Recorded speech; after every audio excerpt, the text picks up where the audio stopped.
पहली बार मैं चर्च में आया हूँ तो मैं ये देखा हूँ कि जैसे कोर्ट रूम होते हैं या क्लासरूम होते हैं, उस तरीके से इधर दोनों तरफ बेंच लगा हुआ है और इधर सामने जो है इस तरीके से जज बैठे होते हैं जनरली, जैसे मैं अदालतों में देखता हूँ। तो इसको थोड़ा सा बताइए कि 3 चेयर लगी हुई है, एक बीच में जो है वो बड़ा चेयर है और बगल में उनके 2 छोटे चेयर है, तो इसका क्या है ये? अभी हम लोग पटना साहिब स्थित पादरी की हवेली में है, जहाँ लिखा हुआ है the visitation of the blessed virgin Mary cathedral Patna city. ये इसके बारे में कहा जाता है कि ये सबसे पुरानी जो है चर्च है इस पटना सिटी में और इसे पादरी की हवेली के नाम से जाना जाता है। तो इसके इतिहास के बारे में हम जानेंगे, अंदर भी चलेंगे हम लोग और उसको देखेंगे कि अंदर इनसे क्या जुड़ी हुई, इनसे धर्म से रिलेटेड बातें भी, क्रिश्चियनिटी के बारे में हम लोग समझेंगे। यहाँ के फादर से उनसे मिलेंगे, जानेंगे, पूछेंगे कि किस तरीके की यहाँ प्रेयर होती है, ये धर्म जो है अलग और धर्म से कैसे अलग है। तो इस सब चीज़ों को हम लोग यहाँ समझेंगे।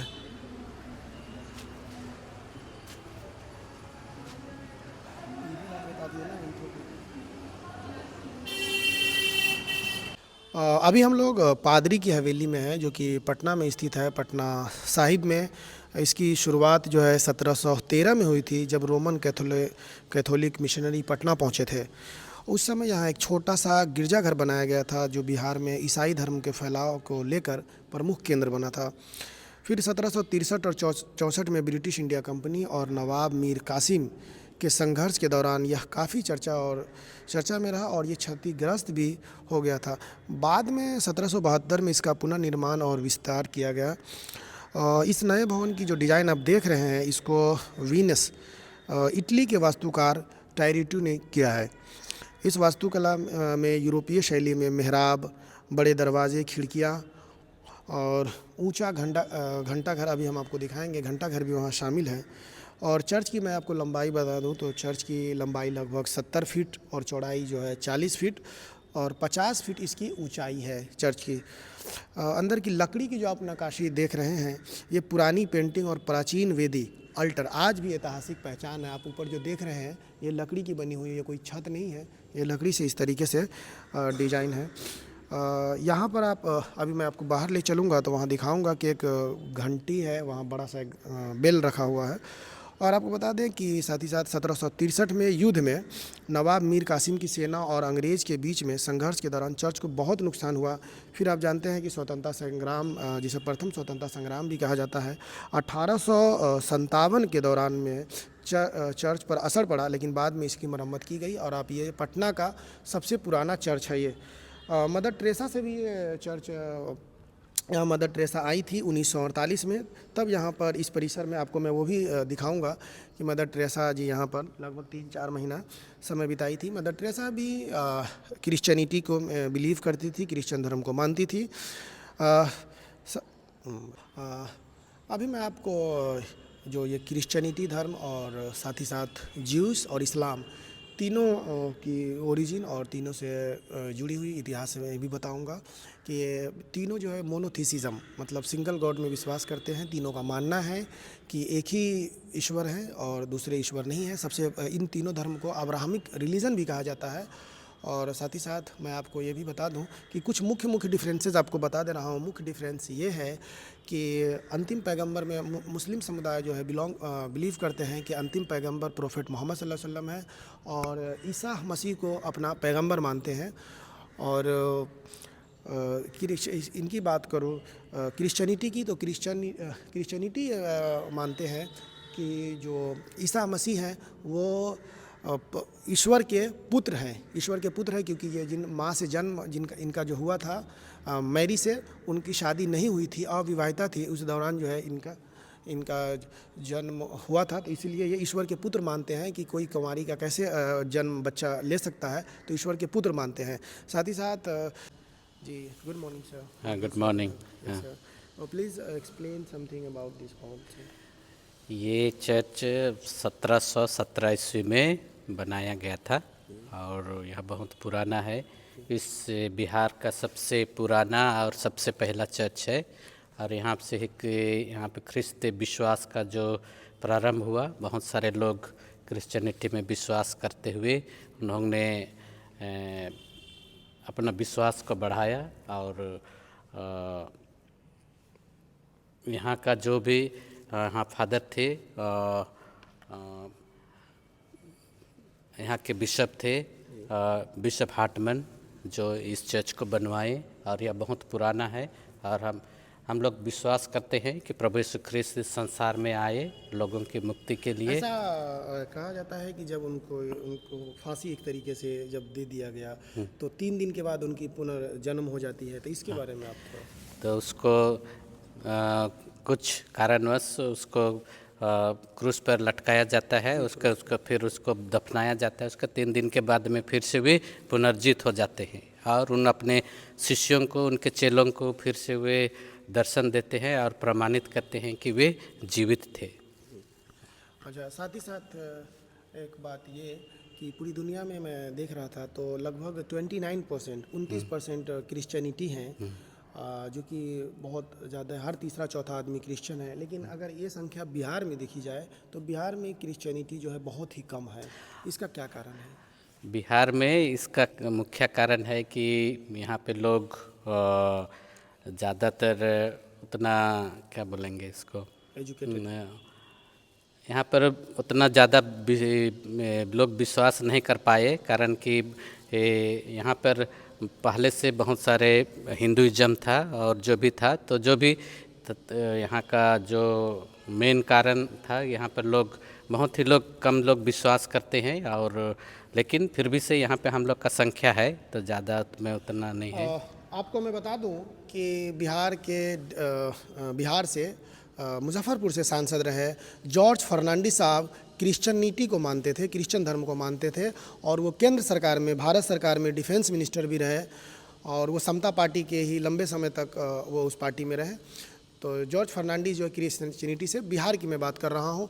और आपको बता दें कि जब महात्मा गांधी जी अफ्रीका से, दक्षिण अफ्रीका से 1915 में लौट कर आए थे, उनके बाद में यहाँ पर उनके साथी सहयोगी CF एंड्रयूज़ भी उनके साथी थे महात्मा गांधी जी के।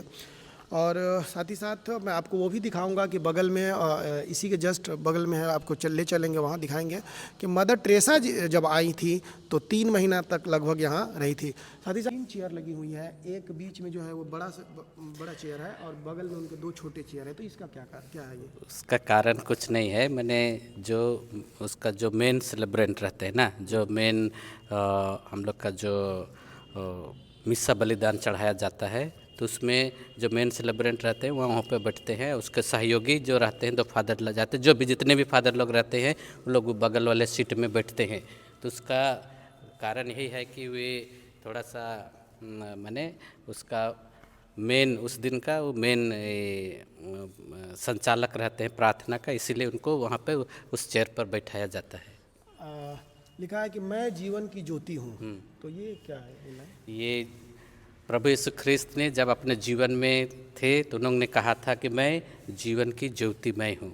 तो हम लोग उसमें विश्वास करते हैं, लाइट ऑफ लाइफ। हाँ, लाइट ऑफ लाइफ। और हम लोग उसको माने विश्वास करते हुए हम लोग उसमें उसको उसके जीवन को हम लोग अपने जीवन में अपनाने के लिए हम लोग प्रयास करते हैं, ताकि हम लोग उसको अपने जीवन का जो संचालन है उसको हम लोग कर सकें और अपने जीवन में हम लोग उसको उसको अपना करके हम उसका हम लोग आगे बढ़ सकें। पहली बार मैं चर्च में आया हूँ तो मैं ये देखा हूँ कि जैसे कोर्ट रूम होते हैं या क्लासरूम होते हैं, उस तरीके से इधर दोनों तरफ बेंच लगा हुआ है और इधर सामने जो है इस तरीके से जज बैठे होते हैं जनरली, जैसे मैं अदालतों में देखता हूँ।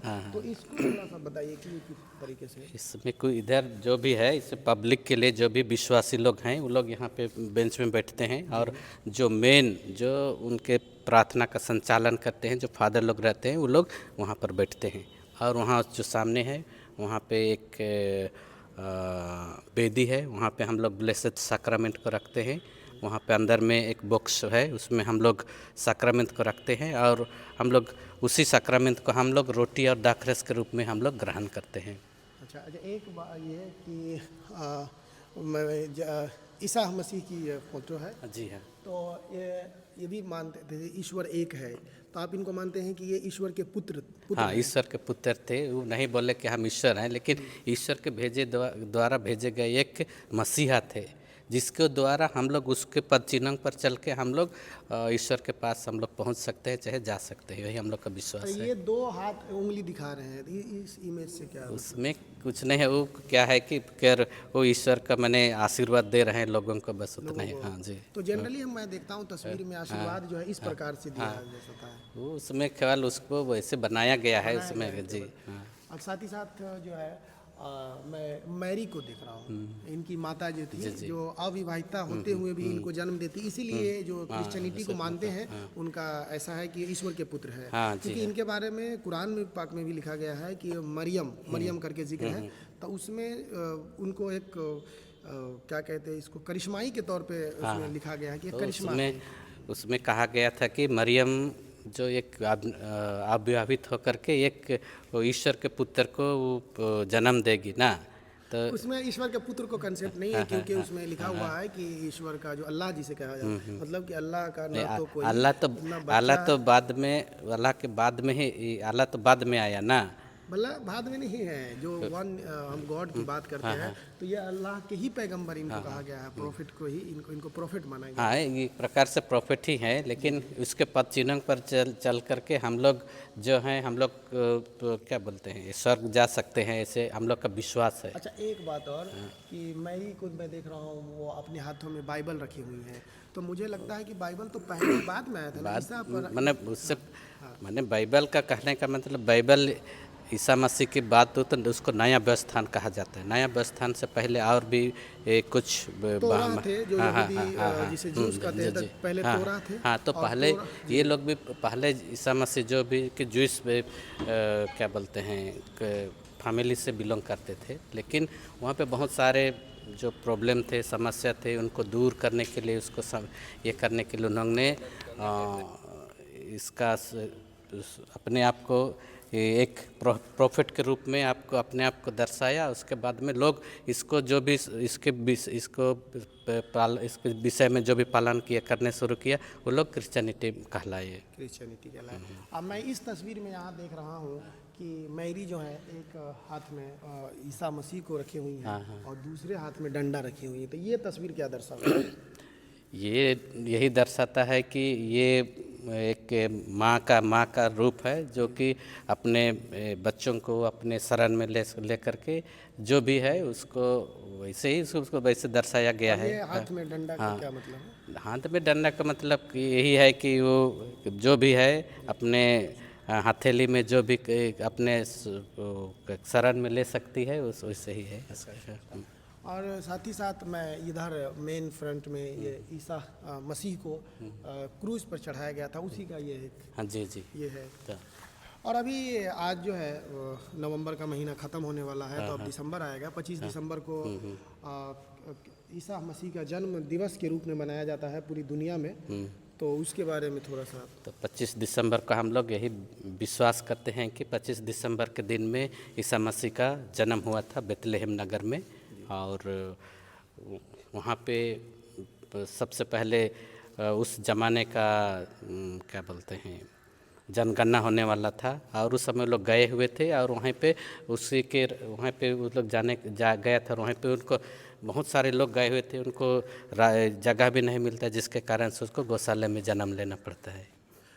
रोमन के द्वारा क्रिश्चियन पर बहुत ज़्यादा अत्याचार भी किया गया। हाँ, बहुत ज़्यादा उसमें अत्याचार किया गया है, उसके बावजूद भी लोगों ने विश्वास किया, उसमें आस्था रखा, और जो भी प्रभु यीशु ख्रिस्त में विश्वास करके जो कुछ भी कार्य किया, उन लोग अपने जीवन में सफलता प्राप्त किया। इसीलिए उन लोग जितना भी रोमन का जो अत्याचार था उसका लोग दृढ़ रूप से लोग उसका। आप मुझे एक बात बताइए कि यहाँ की पूजा की पद्धति कैसे है, पूजा कैसे होती है यहाँ, पूजा प्रेयर का किस तरीके का प्रारूप है, मैं उसको जानना चाहता हूँ। प्रारूप जैसे सुबह में हम लोग जब आते हैं, सुबह में 7 बजे, उसके बाद 7 बजे के बाद में हम लोग मॉर्निंग प्रेयर करते हैं। बहुत सारे प्रार्थना है जिसको हम लोग करते हैं। उसके बाद में हम लोग का जो प्रार्थना करने का जो पद्धति है, वो तो कैसे बताएंगे आपका अभी? थोड़ा सा आप दिखा दीजिए कि कैसे आप आते हैं, जब सुबह में आते हैं तो प्रार्थना किस रूप से करते हैं? प्रार्थना में जैसे अभी हम लोग आते हैं तो हम लोग सबसे पहले जब भगवान पे हम लोग सिर झुकाते हैं, सिर झुकाने के बाद में हम लोग अपना मॉर्निंग प्रेयर करते हैं। मॉर्निंग प्रेयर में हम लोग जो प्रीस्ट लोग हैं हम लोग केवल रहते हैं, बाकी बाद में सिस्टर लोग दोनों ही कॉन्वेंट से आते हैं, यहाँ से आते हैं। उसके बाद